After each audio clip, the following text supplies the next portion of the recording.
Yeah, that does happen. You do get those. I did a gig on the evening that my dog died, and I kind of had to do the gig because it's a job. You know, your dog dies, you go to work, don't you? Mostly, so unless you have to take the dog to the vet or something. But I went along and did it, and I wasn't in a funny mood at all. And the audience are sort of expecting. And there's this the compere introduced me, and they're going, "Yes, comedy, comedy, comedy," and I sort of fumbled through 5 minutes of gags that I normally do, and then I thought, you know what, this is plaguing on my head, and I thought I'm going to be one of those comedians tonight who just tells it like it is, and I'm going to talk about the fact that my dog's just died, and I will find some sort of humorous angle that will be fine and it'll be heart-provoking, and so I tried it, and I just killed the room. The dog wasn't the only thing that died that day.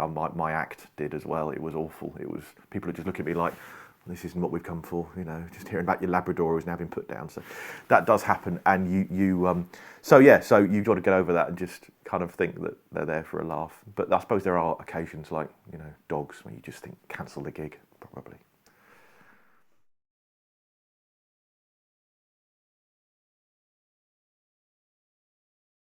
The Christian faith seeps into the writing not so much, I think, in some people think about the preachiness or can you get a bit of Bible in there. You can't really do that when you're just writing a gag, or particularly with a script where there's a pre-required bunch of things in there. You can't sort of go doing that, and you wouldn't want to. It would ruin the whole point of the show.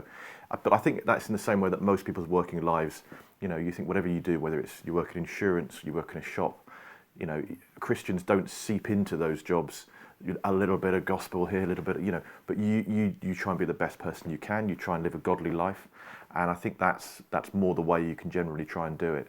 And you try and be, I think, just little pockets of goodness and little beacons here, there, and everywhere that you can be. And there are quite a few Christian comedy writers that I know of, and that we meet up, and we have a little meet up once or twice a year, and we work together on projects occasionally. And it's nice when we do. You can actually see that the positive effect they can be having on people, and just having good conversations, keeping things on kind of on the straight and narrow, but not in a again, not in a preachy way or anything, but just in a way that we've all, whether you're religious or have a faith or not, everyone's got this sort of conscience in their head and a way that they see of doing things. And the nice thing about having people of a faith in a world like this is that we just have a nice way of doing it that I think ends up with good results for people all around, really.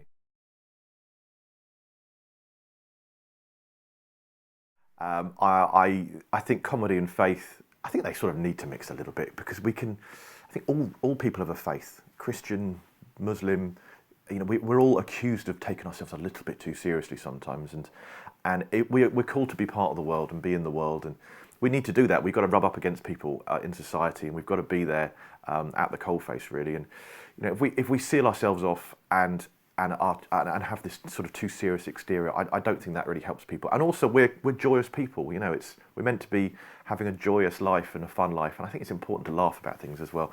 So anytime a church that welcomes us in for a comedy gig, I'd say thank you for that. That's fantastic. I'm well aware a lot of churches don't want to do that, and that's fine as well.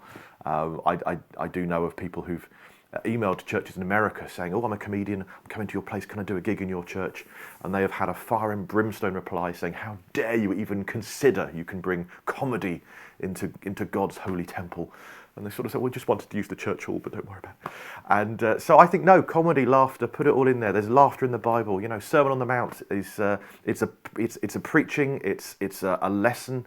But I'm sure that Jesus was a storyteller. He had it's a way of conveying things to people. And yeah, a lot of my stories I haven't got that serious a point to them, but it's nice to just sit back and laugh a little bit about life as well. I think you've got to do that.